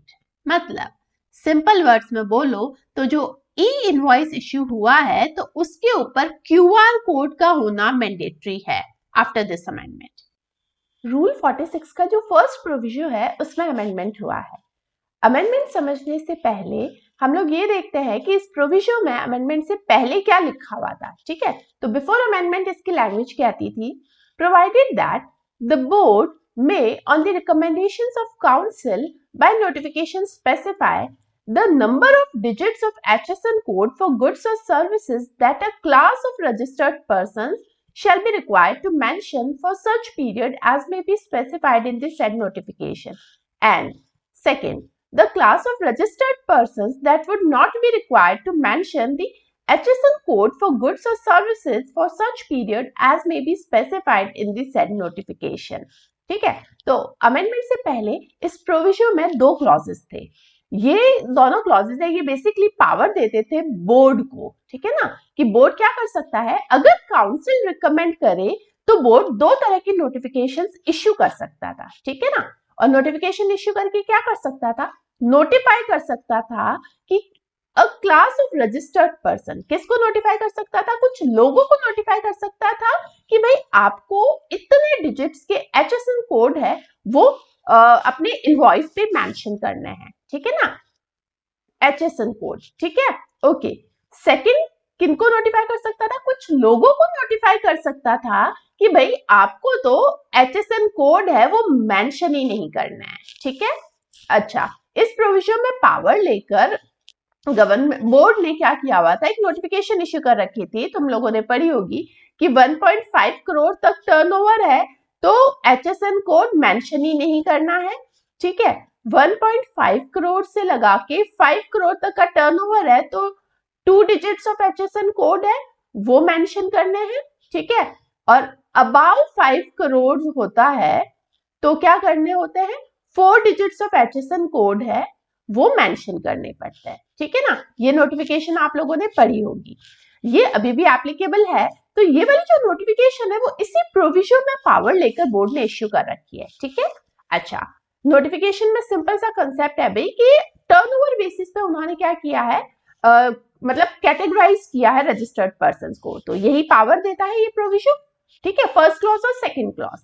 अच्छा, ये वाला जो क्लॉज है अब इसमें अमेंडमेंट हो गया है, इसको सब्स्टिट्यूट कर दिया है, मतलब पुराना जो प्रोविजन है वो हट गया और उसकी जगह पे क्या हो गया है, एक नया प्रोविजन आ गया है। ये नया प्रोविजन है, ये बोर्ड को एक और तरह की पावर देता है इन दो के अलावा, ठीक है ना। तो पहले हम लोग जो अमेंडमेंट के बाद में जो नई लैंग्वेज है प्रोविजन की वो देखते हैं, ठीक है, okay. Provided that the board may on the recommendations of council by notification specify the number of digits of HSN code for goods or services that a class of registered persons shall be required to mention. Second, a class of supply of goods or services for which specified number of digits of HSN code that shall be required to be mentioned by all the registered taxpayers. And third, the class of registered persons that would not be required to mention the HSN code for goods or services. ठीक है। अच्छा, पुराना वाला जो provision था उसमें सिर्फ क्या थे, दो क्लॉजेस थे, नए वाले में 3 हो गए हैं, मतलब एक ऐड हुआ है, ठीक है। ये पुराने प्रोविजन का फर्स्ट क्लॉज है वो अभी भी नए में भी फर्स्ट ही है, सेकेंड क्लॉज है वो नए प्रोविजन में थर्ड क्लॉज बन गया है, ठीक है, और एक नया क्लॉज है वो ऐड हो गया है, ठीक है। फर्स्ट और ये सेकंड क्लॉज है ये एज इट इज नए में भी कंटिन्यू हुआ है, सिर्फ थोड़ा सा डिफरेंस है, क्या है कि ये जो लैंग्वेज थी for such period as may be specified in the said notification, ये लैंग्वेज है, ये नई वाली जो लैंग्वेज है उसमें नहीं है, यहाँ पे ये मिसिंग है, ठीक है ना। बट इस अमेंडमेंट का एज सच कोई भी इम्पैक्ट नहीं पड़ा है, प्रैक्टिकल कोई इम्पैक्ट नहीं है, ठीक है ना, तो इसको तो भूल जाओ। अपने तो यही था कि भाई पहले भी क्लास ऑफ रजिस्टर्ड पर्सन को नोटिफाई करने का पावर था बोर्ड के पास और अभी भी है, ठीक है, ओके। अभी जो नई लैंग्वेज ऐड हुई है ना, ये जो सेकंड क्लॉज ऐड हुआ है इसको हम लोग देखते हैं। ये क्या कहता है कि बोर्ड क्या कर सकता है कि गुड्स और सर्विसेज को भी नोटिफाई कर सकता है कि कोई भी पर्सन है, वो सपोज करो बोर्ड ने नोटिफाई किया कि प्रोडक्ट एक्स उसको जो भी सप्लाई करता है उस सप्लायर को उस रजिस्टर्ड पर्सन को सपोज करो 6 डिजिट्स ऑफ HSN कोड है वो मेंशन करने पड़ेंगे, ठीक है। डिफरेंस समझ आया, पहले क्या पावर था, सिर्फ क्लास ऑफ रजिस्टर्ड पर्सन को नोटिफाई करने का पावर था कि भाई इतना करोड़ तक टर्नओवर है तो इतने डिजिट्स मेंशन कर दो, ठीक है। अच्छा, अभी क्या कर दिया, गुड्स और सर्विसेज को नोटिफाई करने का पावर आ गया। सपोज करो गवर्नमेंट ने नोटिफाई कर दिया कि जो भी पर्सन है वो वाई सर्विसेज है उसको अगर सप्लाई करता है तो उसको सपोज करो 4 डिजिट्स ऑफ HSN कोड है वो मेंशन करने पड़ेंगे। तो अभी गुड्स और सर्विसेज है उनको भी नोटिफाई कर सकता है with respect to HSN code, उसकी जो नंबर ऑफ डिजिट्स है उसके रिस्पेक्ट में, ठीक है। I hope the amendment is clear. Rule 48 के सब रूल 4 में अमेंडमेंट हुआ है। रूल 48 बेसिकली ये बताता है कि एक सप्लायर ऑफ गुड्स है उसको जो इनवॉइसेस है, टैक्स इनवॉइस है, वो 3 कॉपीज में बनाना पड़ेगा और सप्लायर ऑफ सर्विस है उसको 2 कॉपीज में बनाना पड़ेगा। इसका जो सब रूल 4 है वो लास्ट अटेम्प्ट में ही एप्लीकेबल हुआ था। सब रूल 4 क्या बताता है कि नोटिफाइड क्लास ऑफ पर्संस होंगे, उनको क्या करना है, एक नॉर्मल टैक्स इनवॉइस की जगह पे ई इनवॉइस इश्यू करना है, और जहां पर ई इनवॉइस इश्यू हुआ है वहां पर ये डुप्लीकेट और ट्रिप्लीकेट वाले जो प्रोविजंस है वो एप्लीकेबल नहीं होंगे। ठीक है ना। तो बेसिकली रूल 48 का जो सब रूल 4 है वो ई इनवॉइस से रिलेटेड प्रोविजंस है वो प्रिस्क्राइब करता है। ठीक है ना। ये जो सब रूल 4 है इसके अंदर एक नया प्रोविजो ऐड हुआ है। ठीक है। इस नए प्रोविजो की लैंग्वेज पहले हम लोग देखते हैं। Okay. Provided that the commissioner may, on the recommendations of council by notification, exempt a person or a class of registered persons from issuance of invoice under this sub-rule for a specified period, subject to such conditions and restrictions as may be specified in the said notification. Okay, ये नया provision है, ये power देता है किसको? Commissioner को, कि commissioner क्या कर सकता है, अगर काउंसिल रिकमेंड करे तो ये नोटिफिकेशन इश्यू कर सकता है कमिश्नर, और कोई पर्सन को या क्लास ऑफ रजिस्टर्ड पर्सन को एग्जेम्प्ट कर सकता है। क्या कर सकता है? एग्जेम्प्ट कर सकता है from issuance of invoice under this सब रूल। मतलब क्या हुआ? इनवॉइस अंडर दिस सब रूल का मतलब क्या है? ये सब रूल 4 है, ये क्या बताता है? ये ई इनवॉइस से रिलेटेड प्रोविजंस बताता है। ठीक है ना। तो बेसिकली इस प्रोविजन ने क्या पावर दिया? कमिश्नर को पावर दिया कि आप नोटिफिकेशन इश्यू कर सकते हो और कुछ लोगों को एग्जेम्प्ट कर सकते हो ई इनवॉइस के प्रोविजन से। याद आया? अभी थोड़ी देर पहले हमने एक नोटिफिकेशन की थी जिसमें 5 कैटेगरीज ऑफ पर्संस को एग्जेम्प्ट किया था ई इनवॉइसिंग से, है ना। जीटीए है, मल्टीप्लेक्स है, वो सब जो पढ़ा था ना, वो नोटिफिकेशन इस नए प्रोविजन से पावर लेकर ही इश्यू करी गई थी। ठीक है। अच्छा, याद रखने की चीज क्या है? पावर किसको दिया है? कमिश्नर को पावर दिया है कि वो नोटिफिकेशन इश्यू करेगा। नेक्स्ट अमेंडमेंट है वो ई-वे बिल से रिलेटेड है और रूल 138A में हुआ है। ओके, 138A जो है वो क्या बताता है कि एक जो person in charge of conveyance है वो कौन कौन से डॉक्यूमेंट्स है वो कैरी करेगा। जैसे टैक्स इनवॉइस कैरी करेगा, ई-वे बिल कैरी करेगा, ये सब कहाँ पे लिखा हुआ है? 138A में लिखा हुआ है। ठीक है। इस 138A का जो सब रूल 2 है वो सब्स्टिट्यूट हुआ है। सब्स्टिट्यूट हुआ है मतलब नया रूल ऐड हो गया इसकी जगह पे। तो पहले हम लोग पुराना वाला जो रूल है वो उसकी लैंग्वेज देखते हैं। ठीक है ना।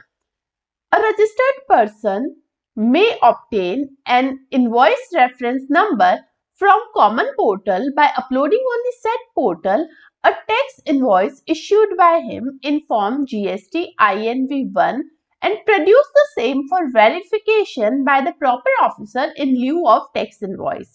Such IRN shall be valid for a period of 30 days from the date of uploading. तो पुराना जो सब रूल था, पुरानी जो लैंग्वेज थी वो क्या कहती थी कि एक जो रजिस्टर्ड पर्सन है वो उसने जो अपना टैक्स इनवॉइस प्रिपेयर किया है उसको वो फॉर्म GST INV1 में अपलोड कर सकता है पोर्टल पर, और वहां से क्या ऑब्टेन कर सकता है? इनवॉइस रेफरेंस नंबर ऑब्टेन कर सकता है। और वो जो इनवॉइस रेफरेंस नंबर है वो क्या कर सकता है? जब ऑफिसर उसका कन्वेंस रोकेगा तो वहां पर उसको चेकिंग के लिए प्रोड्यूस कर सकता है टैक्स इनवॉइस की जगह पे। ठीक है। तो बेसिकली ये क्या पावर देता था कि भाई अगर ऑफिसर आपसे मांगता है तो आप टैक्स इनवॉइस की जगह पे IRN जो आपने ऑब्टेन किया था वो आप प्रोड्यूस कर दोगे चेकिंग के लिए। ठीक है ना। और ये जो IRN है ये 30 डेज के लिए वैलिड रहेगा, जिस दिन से आपने लिया है वहां से 30 डेज तक। ठीक है ना। अच्छा, अभी ये जो पुरानी लैंग्वेज थी इसको सब्स्टिट्यूट कर दिया है नई लैंग्वेज से। ठीक है। तो ये नई लैंग्वेज है वो क्या कहती है देखते हैं। इन case e invoice is issued, quick response यानी कि QR code having embedded invoice reference number in it may be produced electronically for verification by proper officer in lieu of physical copy of such tax invoice. तो simplify कर दिया है। नई language क्या कहती है कि भाई अगर ऑफिसर है वो उसको person in charge of conveyance से डॉक्यूमेंट्स चेकिंग के लिए मांगता है, तो वो टैक्स इनवॉइस की फिजिकल कॉपी की जगह पे उसको क्यूआर कोड है वो प्रोड्यूस कर सकता है। क्यूआर कोड कब प्रोड्यूस करने का पावर दिया? जब ई इनवॉइस इश्यू हुआ है। ऑब्वियसली ई इनवॉइस के केस में ही क्यूआर कोड एप्लीकेबल है। तो ई इनवॉइस इश्यू किया गया है और ऑफिसर उसको रोकता है, तो वो टैक्स इनवॉइस की फिजिकल कॉपी की जगह पे क्यूआर कोड उसको प्रेजेंट कर देगा for the purpose of checking. बस इतना सा अमेंडमेंट है। अब जो हम लोग अमेंडमेंट देखेंगे वो काफी इंटरेस्टिंग है, हाफ सेंचुरी सेक्शन से रिलेटेड। सेक्शन 50 यानी कि इंटरेस्ट का सेक्शन है। इस सेक्शन में एक मेजर अमेंडमेंट हुआ है इस बार से, एग्जाम पॉइंट ऑफ व्यू से इंपॉर्टेंट है, तो ध्यान से देखना। देखो, अमेंडमेंट समझने से पहले हम लोग इसकी हिस्ट्री समझते हैं।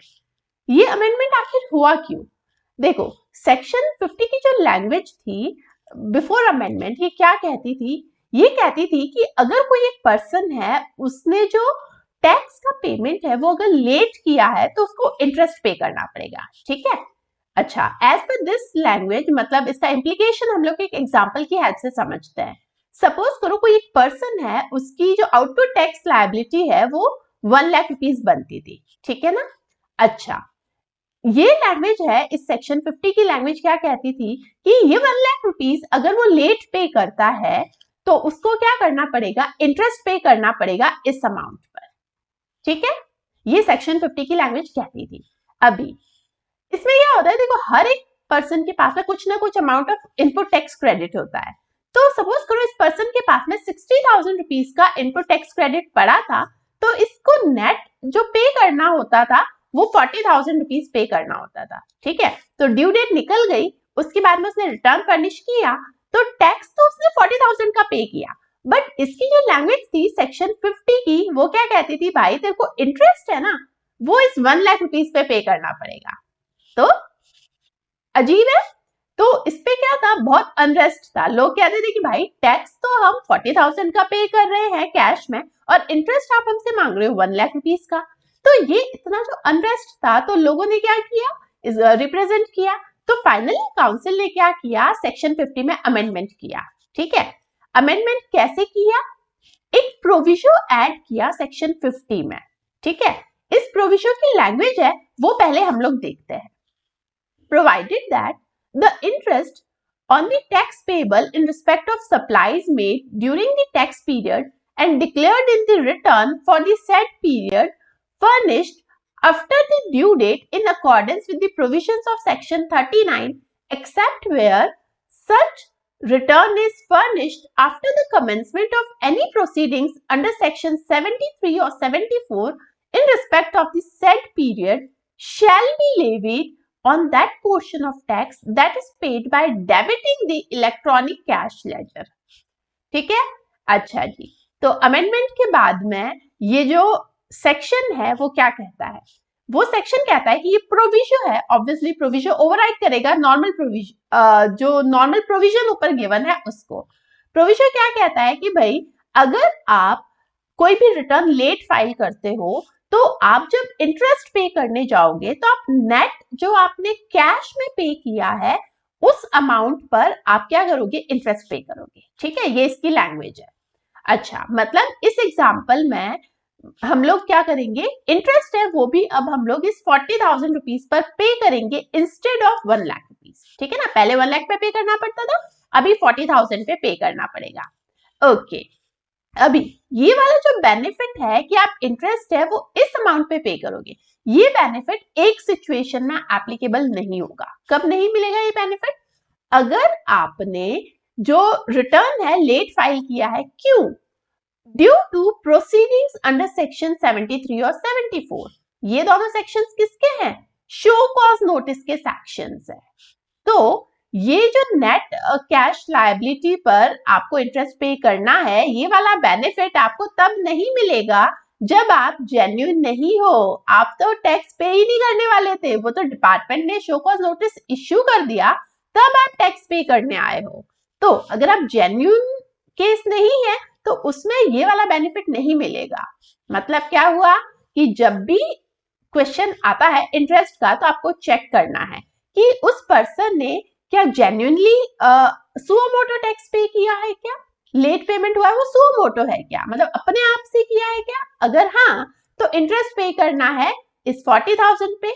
अगर उसने जो लेट पेमेंट है वो किया है क्योंकि उसको शो कॉज नोटिस इश्यू हो गया था, तो नोटिस की वजह से अगर वो लेट पेमेंट कर रहा है तो भाई इंटरेस्ट आपको इस पर ही देना है, ग्रॉस टैक्स लायबिलिटी पर। ठीक है, इतना समझ आया? ओके, चलो जी। अभी ये जो अमेंडमेंट है इसमें जो इंटरेस्टिंग बात है वो क्या है कि ये जो अमेंडमेंट है ये 1 सितंबर 2020 से एप्लीकेबल है। मतलब इसमें अमेंडमेंट तो हो गया, प्रोविजन इंसर्ट कर दिया, बट ये प्रोविजन कब से इंसर्ट किया? ये प्रोस्पेक्टिवली इंसर्ट किया है 1 सितंबर 2020 से, रिट्रोस्पेक्टिव इफेक्ट नहीं दिया है। ठीक है ना। अभी इसका इम्प्लीकेशन ये हुआ कि भाई ये जो नेट कैश लायबिलिटी वाला जो बेनिफिट है ना ये आपको 1 सितंबर से मिलेगा। तो इसके पुराने पीरियड में क्या हुआ भाई, पुराने पीरियड में तो आपको ग्रॉस पे ही पे करना पड़ेगा। अभी ये तो इंटेंशन था नहीं, काउंसिल की मीटिंग हुई थी उसमें तो उन्होंने क्लियरली बोला था कि ये जो अमेंडमेंट लेके आएंगे ये तो हमको रिट्रोस्पेक्टिव इफेक्ट ही इसको देना है। ठीक है ना। ये कहाँ पे डिसाइड हुआ था, ये काउंसिल की मीटिंग हुई थी 39th जीएसटी काउंसिल मीटिंग थी, उसमें उन्होंने डिसाइड किया था कि ये जो अमेंडमेंट है ना इसको रिट्रोस्पेक्टिव इफेक्ट देंगे। बट जब अमेंडमेंट लेकर आए उस टाइम इसको रिट्रोस्पेक्टिव इफेक्ट नहीं दिया। तो अभी क्या हो गया, अभी फिर प्रॉब्लम हो गई। तो डिपार्टमेंट तो क्या कर रहा है कि भाई ये अमेंडमेंट तो 1 सितंबर से एप्लीकेबल है, तो आप क्या करो पुराने पीरियड पे तो आप ग्रॉस टैक्स लायबिलिटी है यानी कि 1 लाख पर ही डिपार्टमेंट इंटरेस्ट मांग रहा है। ठीक है ना। तो इसलिए ये वापस से प्रॉब्लम हो गई। तो बोर्ड ने क्या किया, एक सर्कुलर इश्यू किया है 18 सितंबर 2020 को। ठीक है ना। 18 सितंबर को ये सर्कुलर आया जिसमें बोर्ड ने क्या कहा, इवन दो प्रोस्पेक्टिवली एप्लीकेबल है ये, बट क्योंकि काउंसिल का जो डिसीजन था वो क्लियर था कि ये अमेंडमेंट है ये रिट्रोस्पेक्टिव इफेक्ट से एप्लीकेबल होगा, तो जो इसका जो बेनिफिट है वो 1 जुलाई 2017 यानी कि रिट्रोस्पेक्टिवली इस अमेंडमेंट का बेनिफिट है वो लोगों को दिया जाए। ठीक है। तो अभी हमको क्या करना है, एग्जाम में क्वेश्चन आ जाए तो सिंपल है भाई, बोर्ड के सर्कुलर का रेफरेंस दो, एजम्पशन लिखो नीचे कि भाई बोर्ड के सर्कुलर में ऐसा लिखा हुआ है, बोर्ड के सर्कुलर का रेफरेंस देते हुए आपको क्या करना है, इंटरेस्ट है वो नेट टैक्स लायबिलिटी पे कैलकुलेट करना है। याद रखना बोर्ड के सर्कुलर का रेफरेंस देना जरूरी है। ठीक है ना। Okay, I hope this amendment is clear. अब हम बात करेंगे रिटर्न्स रिलेटेड अमेंडमेंट्स की। देखो वैसे तो एक ही अमेंडमेंट हुआ है रूल्स में, बट इंस्टीट्यूट का जो अपडेटेड स्टडी मटेरियल है ना उसके अंदर कुछ एडिशनल टॉपिक्स है वो भी कवर किए गए हैं। ठीक है ना। अब क्योंकि हमारा जो स्टडी मटेरियल है वही हमारी गीता है, कुरान है, बाइबल है, तो उसमें जो भी लिखा हुआ है वो तो हमको छोड़ना नहीं है भाई। ठीक है ना। तो 5 मिनट ही एक्स्ट्रा लगेंगे, तो मैंने वो टॉपिक्स है वो भी कवर किए हैं, तो एक बार हम लोग उसको फटाफट देख लेते हैं। अभी फटाफट क्यों देखेंगे, क्योंकि भाई ये जो चेंजेस है ये 1 जनवरी 2021 से एप्लीकेबल है। ठीक है ना। बट क्योंकि अपडेटेड स्टडी मटेरियल है उसमें कंसिडर किए गए हैं इसलिए मैंने भी यहाँ पे लिए हैं। ठीक है ना। कोई हर्ज नहीं है, 5-7 मिनट एक्स्ट्रा लगेंगे, बट छोड़ना क्यों। ठीक है। ओके, तो ये जो चेंजेस है वो क्या है वो हम लोग देखते हैं। देखो काउंसिल की जो 42nd जीएसटी काउंसिल की जो 42nd मीटिंग हुई थी 5 अक्टूबर 2020 को, उसमें रिटर्न रिलेटेड कुछ सिग्निफिकेंट चेंजेस है वो प्रपोज किए गए थे। ठीक है ना। वो चेंजेस क्या थे वो देखते हैं। देखो फर्स्ट चेंज था वो तो क्या था कि जो ऐसे टैक्स पेयर्स जिनका टर्नओवर है वो 5 करोड़ रुपीस से कम है उनको एक ऑप्शन दिया गया कि आप क्या कर सकते हो, जीएसटीआर 3B और जीएसटीआर 1 है वो क्वार्टरली बेसिस पे फाइल कर सकते हो। तो अभी तक तो सबको क्या करना पड़ता है, मंथली बेसिस पे ही फाइल करना पड़ता है, बट 1 जनवरी 2021 से उनको ऑप्शन दिया गया कि आप चाहो तो 3B और जीएसटीआर 1 है वो क्वार्टरली बेसिस पर फाइल कर सकते हो। ठीक है। चलो जी, रिटर्न तो क्वार्टरली बेसिस पे फाइल कर देंगे, बट टैक्स का पेमेंट है वो तो क्या होगा, मंथली बेसिस पे ही करना पड़ेगा। ठीक है। कितना करना पड़ेगा? 35% of net tax liability of last quarter, ठीक है, यूजिंग ऑटो जनरेटेड चालान। ठीक है, एक एग्जांपल से समझते हैं। कोई एक एक्स लिमिटेड है, उसका जो टर्नओवर है वो सपोज करो 3 करोड़ रुपीस है, ठीक है, तो उसको ऑप्शन है, मतलब उसकी मर्जी है, वो चाहे तो क्या कर सकते हैं, ऑप्शन ऑप्ट करके क्वार्टरली रिटर्न फाइलिंग पर जा सकती है। ठीक है, ओके, एक एग्जांपल लेते हैं हम लोग। उसमें क्या है कि जैन टू मार्च का क्वार्टर है सपोज करो, ठीक है ना। इसका जो रिटर्न है वो कब फाइल कर सकती है? अप्रैल में, ठीक है ना। ओके, बट अप्रैल में फाइल कर सकती है वो ठीक है, बट इसका जो टैक्स पेमेंट है वो कब करना पड़ेगा? मंथली बेसिस पे। मतलब जनवरी का जो टैक्स है वो आपको फेब में पे करना पड़ेगा, फेब का टैक्स है वो आपको मार्च में पे करना पड़ेगा। ठीक है, कितना पे करना पड़ेगा भाई? जितना लास्ट क्वार्टर में आपने कैश में पे किया था उसका 35%, ठीक है ना। ओके, तो हमको क्या करना है, जैन टू मार्च का क्वार्टर है, इसका जो लास्ट क्वार्टर पकड़ना है वो कौन सा हुआ? अक्टूबर टू दिसंबर का क्वार्टर हुआ। सपोज करो उस क्वार्टर में कैश में हमने जो टैक्स पे किया दैट इज 10,000 रुपीज। ठीक है, ध्यान रखना कैश वाला लेना है, ठीक है ना। तो कैश में हमने पे किया 10,000 रुपीज, तो उसका कितना जैन का टैक्स जो हम फैब में पे करेंगे वो कितना आएगा? 10,000 का 35%, ठीक है ना। तो 35% ऑफ 10,000 कितना हुआ? 3,500, ठीक है। तो मतलब क्या हुआ कि इवन तो जैन टू मार्च का रिटर्न है वो अप्रैल में जाएगा, बट टैक्स पेमेंट है वो जनवरी का 3,500 रुपीज होगा जो आपको फैब में पे करना पड़ेगा। ठीक है, फरवरी मंथ का भी सेम 3,500 होगा, वो आपको मार्च में पे करना पड़ेगा। ठीक है ना, तो टैक्स पेमेंट ऑलवेज क्या होगा? मंथली बेसिस पे होगा। ठीक है, ओके जी। ये पेमेंट कैसे आएगा? ये अपने आप आएगा, एक चालान अपने आप ही जनरेट हो जाएगा अगर आप ये ऑप्शन ऑप्ट करते हो तो, और आपको क्या करना है? पे करना है। ठीक है ना, उसके बाद में जो थर्ड मंथ होगा जब आप रिटर्न फाइल करने जाओगे तब वो अपने आप उसको एडजस्ट कर देगा। ठीक है, ऑप्शन है, ध्यान रखना। ओके जी, नेक्स्ट कि भाई आपने क्वार्टरली फाइलिंग अलाउ कर दी, प्रपोज कर दिया, उसकी ड्यू डेट क्या होगी? 13th of the month succeeding the quarter. मतलब जैन टू मार्च का क्वार्टर है, उसकी ड्यू डेट क्या होगी? 13th अप्रैल। ठीक है, ओके।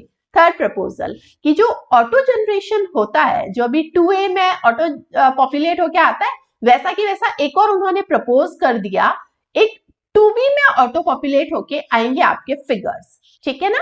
अच्छा जी, इसमें भी 2B कब से एप्लीकेबल होगा? मंथली रिटर्न फाइलर्स है उनके लिए तो 1 जनवरी 2021 से ही ऑटो पॉपुलेट हो जाएगा।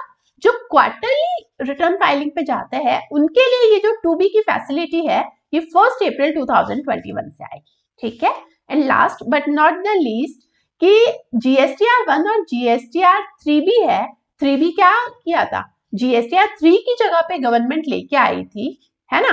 कैसे? एज ए बैकअप प्लान कि भाई इन फ्यूचर हम क्या करेंगे? GSTR 3 लेके आएंगे, बट 3B कैसे एज ए बैकअप प्लान लेके आई थी, बट उसको वो क्या करते जा रहे हैं? उसको एक्सटेंड करते जा रहे हैं। तो इसको और एक्सटेंड किया है 31 मार्च 2021 तक कि भाई GSTR 3B है वो हम GSTR 3 की जगह पे लेके आए, उसको एक्सटेंड करते करते अब कहां तक कर दिया?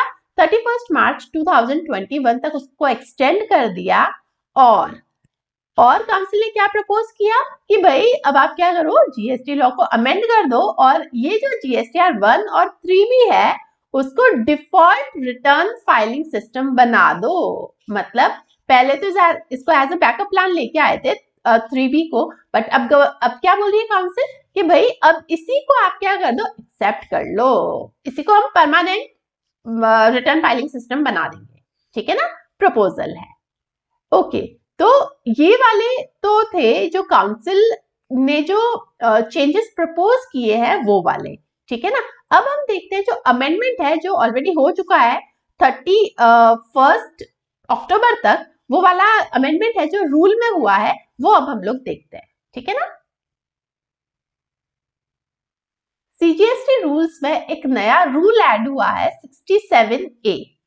67A क्या कहता है कि भाई जो अगर कोई भी पर्सन है उसका निल रिटर्न है तो वो नील रिटर्न वो वेबसाइट पर जाकर फाइल करने की जगह पे एक एसएमएस के थ्रू फाइल कर सकता है, ठीक है ना। तो एक बहुत अच्छी फैसिलिटी है जो टैक्स पेयर्स को दी गई है कि भाई अब आपको रिटर्न फाइल करने के लिए कहीं जाने की जरूरत है, अपना मोबाइल उठाओ और एसएमएस कर दो और आपका रिटर्न फाइल हो जाएगा, ठीक है ना।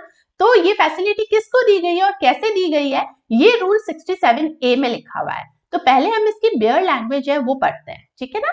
Okay, 67A, manner of furnishing of return or details of outward supplies by short messaging service facility.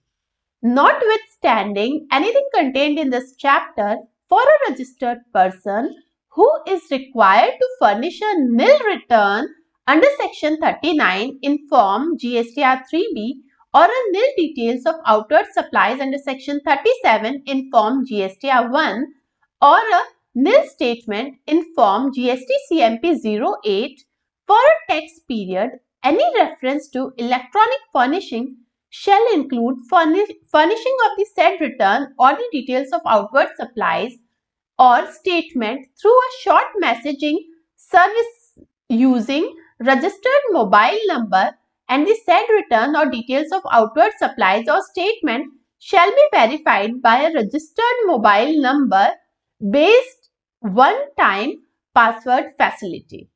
Explanation. For the purpose of this rule, a nil return or nil details of outward supplies or nil statement shall mean a return under section 39 or details of outward supplies under section 37 or statement under rule 62 for a tax period that has nil or no entry in all the tables in form GSTR 3B or form GSTR 1 or form GST CMP 08 as the case may be.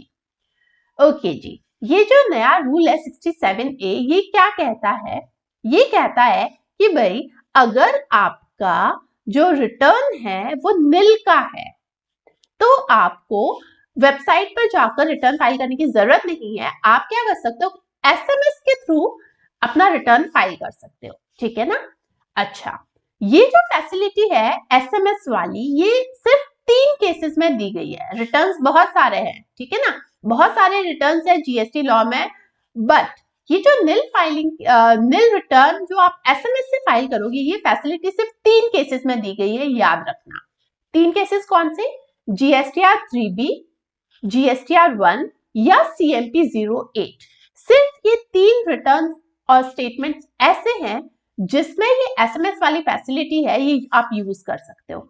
GSTR 7 file करना है, निल है, no, आप SMS से file नहीं कर सकते, आपको normal procedure ही opt करना पड़ेगा, ठीक है ना। तो पहली चीज तो ये याद रखनी है कि रूल 67 क्लियर है, सिर्फ 3 केसेस में ही अलाउड होगा, ठीक है।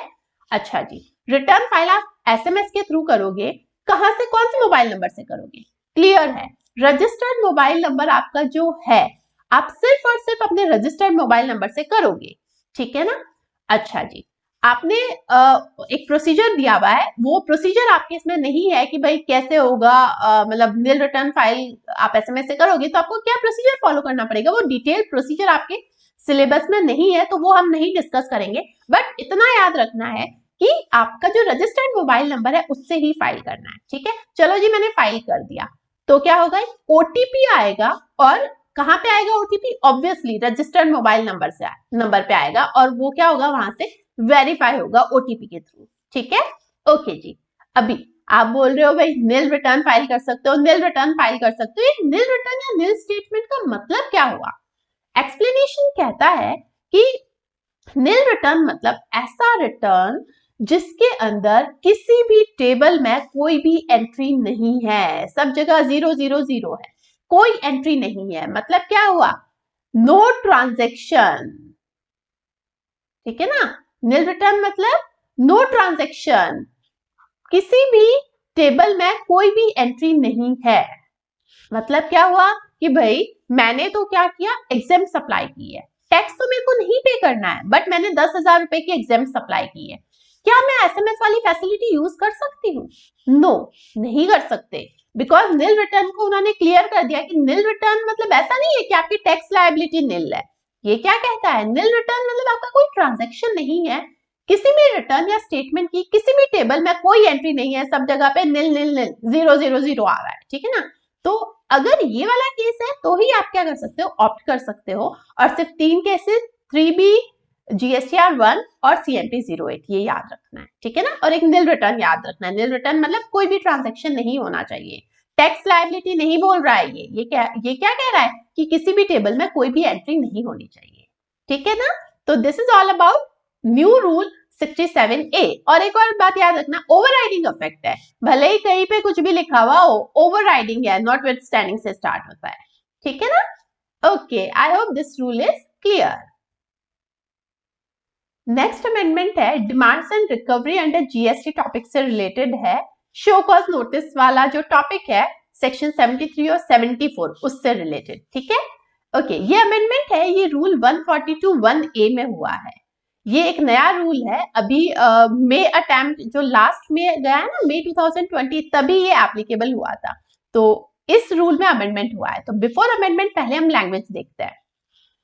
The proper officer shall, before service of notice to the person chargeable with tax, interest and penalty under subsection 1 of section 73 or subsection 1 of section 74, as the case may be, shall communicate the details of any tax, interest and penalty as ascertained by the said officer in Part A of Form GST DRC 01A. Okay.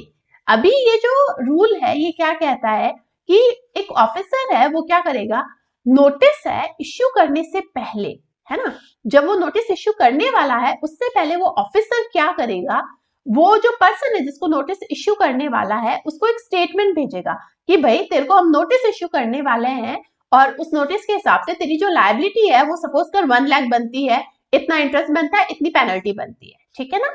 अच्छा जी, ये rule कहता है कि भाई वो क्या करता है, एक तरह से उस पर्सन को ऑप्शन देते थे कि तू क्या कर, ये पे कर दे तो हम तेरे को नोटिस नहीं इश्यू करेंगे, ठीक है ना। अच्छा जी, अभी ये जो लैंग्वेज थी इसमें क्या वर्ड यूज किया हुआ था, शेल यूज किया हुआ था। मतलब क्या हो गया था, ये रूल आया ना जब मई 2020 में ये एप्लीकेबल हुआ था, तब ये रूल ने एक तरह से इसको मैंडेटरी कर दिया था कि ऑफिसर को क्या करना है, नोटिस इश्यू करने से पहले उस पर्सन को एक स्टेटमेंट भेजना ही भेजना है ना, उसको बताना ही बताना है कि भाई तेरे को नोटिस आने वाला है। तो ये एक तरह से मैंडेटरी हो गया था। अभी क्या किया है, इसकी लैंग्वेज को चेंज कर दिया है। इसमें से ये जो वर्ड शेल है ना, इसको डिलीट करके मे कर दिया है, ठीक है। पहला चेंज तो ये है। और दूसरा, ये जो एक और शेल आ रहा है यहाँ पे, इसको डिलीट कर दिया। इसका इम्प्लीकेशन क्या हुआ, अभी जो ये लैंग्वेज है इसका इम्प्लीकेशन ये हुआ कि पहले क्या था कि ये स्टेटमेंट भेजना उसके लिए क्या होता था, मैंडेटरी होता था। तो अभी क्या हो गया, ऑप्शन हो गया। अभी ऑफिसर चाहे तो वो उस पर्सन को इन्फॉर्म कर सकता है कि भाई तेरे को हम नोटिस इश्यू करने वाले हैं और इतना तेरी इतनी टैक्स, इंटरेस्ट और पेनल्टी बनती है, ठीक है ना। तो पहले मैंडेटरी और अभी ऑप्शनल, बस इतना सा ही चेंज है। Next is appeals and revisions. Amendment है वो सेक्शन 109 के सबसेक्शन 6 में हुआ है, ठीक है ना। अभी सेक्शन 109 किससे रिलेटेड है, constitution of appellate tribunal and benches thereof, ठीक है ना। तो सेक्शन 109 में जो ट्रिब्यूनल है उससे रिलेटेड प्रोविजंस दिए गए हैं, ठीक है ना। तो इसका जो सबसेक्शन 6 है, ये अमेंडमेंट से पहले क्या कहता था उसकी हम लैंग्वेज एक बार देखते हैं। The government shell by notification specify for each state or union territory a bench of appellate tribunal hereinafter in this chapter referred as state bench for exercising the powers of the appellate tribunal within the concerned state or union territory except for the state of Jammu and Kashmir. फिर एक provision है, provided that the government shall on receipt of request from any state government constitute such number of area benches in that state as may be recommended by the council, ठीक है ना। तो ये जो subsection 6 है, ये क्या कहता था, ये सबसेक्शन 6 पावर देता है गवर्नमेंट को कि गवर्नमेंट क्या कर सकती है, नोटिफिकेशन इश्यू कर सकती है और किसी भी स्टेट और यूनियन टेरिटरी में अपीलेट ट्रिब्यूनल की स्टेट बेंच है वो कॉन्स्टिट्यूट कर सकती है, ठीक है ना। बेसिकली एक तरह से गवर्नमेंट को पावर है ट्रिब्यूनल बनाने का पावर, ठीक है ना। अच्छा, क्या पावर है कि गवर्नमेंट नोटिफिकेशन इश्यू करके हर एक स्टेट या यूनियन टेरिटरी में एक स्टेट बेंच ऑफ ट्रिब्यूनल है वो कॉन्स्टिट्यूट करेगी, except for the state of Jammu and Kashmir. इसकी लैंग्वेज में था कि जम्मू एंड कश्मीर में स्टेट बेंच कॉन्स्टिट्यूट करने का पावर नहीं था, ठीक है ना। तो अभी ये जो लैंग्वेज है except for the state of Jammu and Kashmir, इसको क्या कर दिया, डिलीट कर दिया। ये अमेंडमेंट है फर्स्ट, ठीक है ना, ये पहला अमेंडमेंट है। तो ये जो except for the state of Jammu and Kashmir हटा दिया, इसका मतलब क्या हुआ, इसका मतलब ये हुआ कि अभी गवर्नमेंट के पास पावर आ गया कि वो जम्मू एंड कश्मीर में भी क्या कर सकती है, state bench of appellate tribunal है वो कॉन्स्टिट्यूट कर सकती है, ठीक है। तो पहला अमेंडमेंट तो इधर है। दूसरा अमेंडमेंट क्या है, ये जो प्रोविजन था इसको डिलीट कर दिया।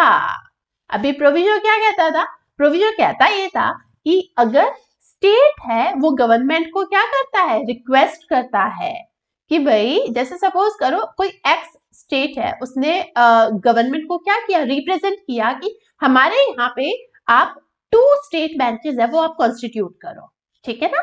तो क्या होता था कि ये प्रोविजन कहता था कि हाँ, गवर्नमेंट है, सेंट्रल गवर्नमेंट ऐसा कर सकती है कि अगर कोई स्टेट रिकमेंडेशन लेकर आए कि भाई हमारे यहाँ पे इतनी स्टेट बेंचेस कॉन्स्टिट्यूट करवाओ, तो गवर्नमेंट नोटिफिकेशन इश्यू करके वो जो उतने नंबर ऑफ बेंचेस है वो कॉन्स्टिट्यूट कर सकती थी, अगर ऑब्वियसली अगर काउंसिल रिकमेंड करती है तो। बट अभी क्या किया, ये प्रोविजन है वो पूरा ही डिलीट कर दिया। डिलीट करने का इम्प्लीकेशन ये हुआ कि अब स्टेट भले ही रिक्वेस्ट करे, गवर्नमेंट के पास पावर ही नहीं है कि वो किसी स्टेट में एक से ज्यादा जो बेंचेस है वो कॉन्स्टिट्यूट करे, ठीक है। सिंपल सा अमेंडमेंट है, कोई बहुत ज्यादा दिमाग लगाने की बात नहीं है यहाँ पे, ठीक है ना। ओके, अब हम लोग जो अमेंडमेंट देखेंगे वो सेक्शन 168 में हुआ है। 168 पावर देता है कि कमिश्नर है वो क्या कर सकता है, कुछ इंस्ट्रक्शंस या डायरेक्शंस इश्यू कर सकता है, ठीक है ना। अच्छा जी, अभी ये जो सेक्शन है ये रिलेटेड है या इंटरलिंक्ड है सीजीएसटी एक्ट के जो दूसरे सेक्शंस है उनसे। देखो, तुमने जितना भी जीएसटी में पढ़ा है वहां पे जगह जगह पे ऐसे लिखा हुआ आता है कि कमिश्नर को ये पावर है कि वो इसकी ड्यू डेट को एक्सटेंड कर सकता है, कमिश्नर को पावर है वो इस रिटर्न की ड्यू डेट को एक्सटेंड कर सकता है, कमिश्नर को पावर है कि वो ये टाइप की परमिशन दे सकता है, वो उस टाइप की परमिशन दे सकता है। तो ये सीजीएसटी एक्ट में जगह जगह पे लिखा हुआ आता है, ठीक है ना। अब सब जगह पे एक कॉमन वर्ड यूज किया कमिश्नर, कि कमिश्नर को ये पावर है कि वो क्या कर सकता है, सपोज करो जीएसटीआर 1 की ड्यू डेट है वो एक्सटेंड कर सकता है, ठीक है ना। कमिश्नर को पावर है कि वो जो जॉब वर्क वाले गुड्स है वो 1 ईयर में अगर नहीं रिटर्न होते हैं तो उसका जो टाइम लिमिट है 1 ईयर का या 3 ईयर का वो एक्सटेंड कर सकता है, ठीक है ना। ये अलग अलग पावर्स है वो दे रखी है कमिश्नर को। अभी कमिश्नर 2 तरह के होते हैं, पहला तो वो नॉर्मल जो जुरिस्डिक्शनल कमिश्नर होता है। देखो, जितनी भी सिटीज होती है सब में क्या होता है, जीएसटी कमिश्नरेट्स होती है ना, असिस्टेंट कमिश्नर, फिर उससे हायर रैंक के जैसे जॉइंट कमिश्नर, कमिश्नर, तो वहां पे जो हिरार्की है ना उसमें भी एक कमिश्नर आता है, ठीक है ना। तो वो कौन हुआ, नॉर्मल जुरिस्डिक्शनल कमिश्नर, वो हर एक सिटी का अपना अलग होता है। और एक कमिश्नर कौन हुआ, एक कमिश्नर वो हुआ जो यहाँ पे रेफर्ड है सेक्शन 168 के सबसेक्शन 2 में, ठीक है ना। तो ये जो सबसेक्शन 2 की लैंग्वेज है ये क्या कहती है, the commissioner specified in clause 91 of section 2, subsection 3 of section 5, clause B of subsection 9 of section 25, subsections 3 and 4 of section 35, subsection 1 of section 37, subsection 2 of section 38, subsection 6 of section 39, subsection 1 of section 44, subsection 4 and 5 of section 52, subsection 5 of section 66, subsection 1 of section 143, subsection 1 of section 151, clause 1 of subsection 3 of section 158 and section 167 shall mean a commissioner or joint secretary posted in the board, and such commissioner or joint secretary shall exercise the powers specified in said sections with the approval of board. ठीक है, तो अभी इसका मतलब क्या हुआ कि ये जो एक्ट में जगह जगह पे कमिश्नर वर्ड लिखा हुआ है, वहां पर जो भी ये सेक्शंस रेफर्ड है, यहां पर इन सेक्शंस में जो कमिश्नर वर्ड लिखा हुआ है, उस कमिश्नर का मतलब क्या होगा? जुरिस्डिक्शनल कमिश्नर नहीं, उसका मतलब होगा कमिश्नर और joint secretary posted in board. CBIC में जो कमिश्नर या जॉइंट सेक्रेटरी पोस्टेड है, वो कमिश्नर माना जाएगा। मतलब क्या हुआ, इन सेक्शंस में जो पावर्स दे रखी है, वो नॉर्मल जुरिस्डिक्शनल कमिश्नर नहीं एक्सरसाइज करेगा, वो जो बोर्ड में जो कमिश्नर या जॉइंट सेक्रेटरी पोस्टेड है, वो उन पावर्स को एक्सरसाइज करेगा। ठीक है ना? अच्छा जी, अभी ये जो सेक्शन है, इसमें क्या चेंज हुआ है वो देखते हैं। देखो, ये जो लिखा हुआ है सब सेक्शन 5 ऑफ सेक्शन 66, इसको तो कर दिया डिलीट। ठीक है, नेक्स्ट अमेंडमेंट है वो क्या है? सब सेक्शन 1 ऑफ सेक्शन 143, ये जो लिखा हुआ है, यहां पे लिखा हुआ है, उसके आगे एक क्लॉज ऐड किया, एक्सेप्ट सेकेंड प्रोविजो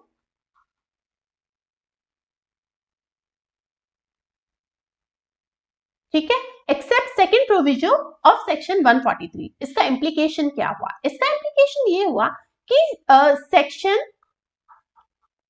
66(5) में जो पावर दे रखी है, वो पहले कौन एक्सरसाइज करता था? बोर्ड में जो कमिश्नर पोस्टेड है, वो वाला कमिश्नर। ठीक है, अभी यहां से डिलीट कर दिया। मतलब क्या हुआ, पहले तो ये एक्सरसाइज करता था, अब ये नहीं करेगा। अब कौन करेगा ये पावर एक्सरसाइज? Jurisdictional commissioner. ठीक है, अभी ये सेक्शन 66(5) क्या कहता है? 66(5) कहता है जो स्पेशल ऑडिट है ना, उससे रिलेटेड सेक्शन है। ठीक है ना, स्पेशल ऑडिट में एक प्रोविजन है कि स्पेशल ऑडिट की जो एक्सपेंसेस है, वो कौन डिटरमाइन और पे करता है? कमिश्नर पे करता है। तो वो कमिश्नर, पहले ऐसे लिखा होता है कि बोर्ड का जो कमिश्नर है वो इसको पे डिटरमाइन और पे करेगा, जबकि अब ऐसा नहीं होगा। अब कौन करेगा? अब नॉर्मल जुरिस्डिक्शनल कमिश्नर करेगा। ये इसका एप्लीकेशन है। ठीक है, ओके। अभी सेकंड जो अमेंडमेंट है वो क्या कहता है कि sub section 1 of section 143 except second proviso. मतलब क्या हुआ, सेक्शन 143 का जो सेकंड प्रोविजो है, वो क्या कहता है? वो ये कहता है कि जो सेक्शन 143 किसका है? जॉब वर्क का है। ठीक है ना, तो जॉब वर्क में आप जब भी कोई गुड्स, नॉर्मल इनपुट्स या कैपिटल गुड्स जब आप जॉब वर्क के लिए भेजते हो, तो उनको 1 ईयर या 3 इयर्स के अंदर अंदर वापस आना होता है। ठीक है, सेकेंड प्रोविजन क्या कहता है कि अगर ये जो टाइम पीरियड है, इतने टाइम पीरियड में गुड्स वापस नहीं आ पाते हैं जॉब वर्क के बाद में, तो आप क्या कर सकते हो? कमिश्नर को पावर दिया कि वो कमिश्नर क्या कर सकता है, उसको उस टाइम पीरियड को 1 ईयर या 3 ईयर को और एक्सटेंड कर सकता है। ठीक है ना, तो वो जॉब वर्क वाले गुड्स का जो वापस आने का टाइम पीरियड एक्सटेंड करने का जो पावर है, पहले इसकी लैंग्वेज के हिसाब से किसको मिल रहा था? बोर्ड के कमिश्नर को मिल रहा था। ठीक है, जबकि ये क्या है, बहुत अजीब बात है, क्योंकि कितने पूरे इंडिया में कितने सारे लोग होंगे जो जॉब वर्क करवाते हैं, कितने सारों को एक्सटेंशन चाहिएगी। अभी ये पावर बोर्ड के कमिश्नर को दे दिया तो क्या होगी? दिक्कत होगी, सब लोग उनके पास पहुंचेंगे और वो बेचारे तो ऐसे ही बिजी है। तो इसके लिए अभी इसको अमेंड कर दिया, एक्सेप्ट सेकंड प्रोविजन डाल दिया। इसका मतलब क्या हुआ? इसका इंप्लीकेशन ये हुआ कि ये जो सेक्शन 143 है, ठीक है ना, सेक्शन 143 में जितनी भी पावर्स दे रखी है, उसमें अपन क्या करेंगे, उसको दो पार्ट में डिवाइड करेंगे। पहली तो क्या है, सेकेंड प्रोविजन में जो पावर दे रखी है, ठीक है, कौन सी पावर? टाइम पीरियड एक्सटेंड करने की। ठीक है ना, एक्सटेंड टाइम, ये वाली जो पावर है, ये पहले बोर्ड कमिश्नर एक्सरसाइज करता था, अब कौन एक्सरसाइज करेगा? जुरिस्डिक्शनल कमिश्नर एक्सरसाइज करेगा। ठीक है ना, अच्छा, रिमेनिंग अगर कुछ भी कहीं पे भी आता है, तो वो रिमेनिंग पावर्स है, वो अभी भी कौन एक्सरसाइज करेगा? बोर्ड के जो कमिश्नर है वो एक्सरसाइज करेंगे। ठीक है, इस अमेंडमेंट का ये इंप्लीकेशन है। I hope it is clear. ये जीएसटी का लास्ट अमेंडमेंट है सेक्शन 172 में। सबसे पहले तो ये देखते हैं कि सेक्शन 172 कहता क्या है। सेक्शन 172 गवर्नमेंट को पावर देता है कि वो रिमूवल ऑफ डिफिकल्टी ऑर्डर है वो इश्यू कर सकती है। ठीक है ना, रिमूवल ऑफ डिफिकल्टी ऑर्डर मतलब क्या कि अगर लॉ के इंटरप्रिटेशन में, क्योंकि जीएसटी नया लॉ है, तो इसके इंटरप्रिटेशन में बहुत बार ऐसी प्रॉब्लम्स आएगी जो गवर्नमेंट का इंटेंशन नहीं है, क्लियर कट दिख रहा है कि ये चीज गलत है, ऐसा इंटरप्रिटेशन नहीं होना चाहिए। तो अगर ऐसी कुछ एम्बिग्विटी आती है तो गवर्नमेंट को पावर है कि वो क्या कर सकती है, removal of difficulty order issue कर सकती है। ठीक है, इसका जो प्रोविजन है वो क्या कहता है कि no such order shall be made after the expiry of period of 3 years from the date of commencement of this act. तो प्रोविजन क्लियर कट बोलता है कि भाई ये जो सेक्शन 172 है इसका जो पावर है सिर्फ 3 years, जब से जीएसटी आया है वहां से 3 years तक ही इस सेक्शन में पावर है वो एक्सरसाइज की जा सकती है। अभी इसमें अमेंडमेंट हुआ है और अभी गवर्नमेंट ने ही जो 3 years का टाइम पीरियड है इसको एक्सटेंड करके 5 years कर दिया है। ठीक है ना, तो इम्प्लीकेशन क्या हुआ, पहले जीएसटी 2017 में आया तो 18, 19 एंड 20, पहले सिर्फ 2020 तक 30 जून 2020 तक इस सेक्शन की पावर्स है वो एक्सरसाइज की जा सकती थी, और अभी ये टाइम पीरियड 2022 तक 30 जून 2022 तक क्या हो गया है, एक्सटेंड हो गया है। बस जीएसटी में इतने ही अमेंडमेंट्स। अब हम लोग कस्टम्स और फॉरेन ट्रेड पॉलिसी दोनों में छोटे छोटे से अमेंडमेंट्स है वो देखते हैं। कस्टम्स एक्ट में एक नया सेक्शन ऐड हुआ है, सेक्शन 51B।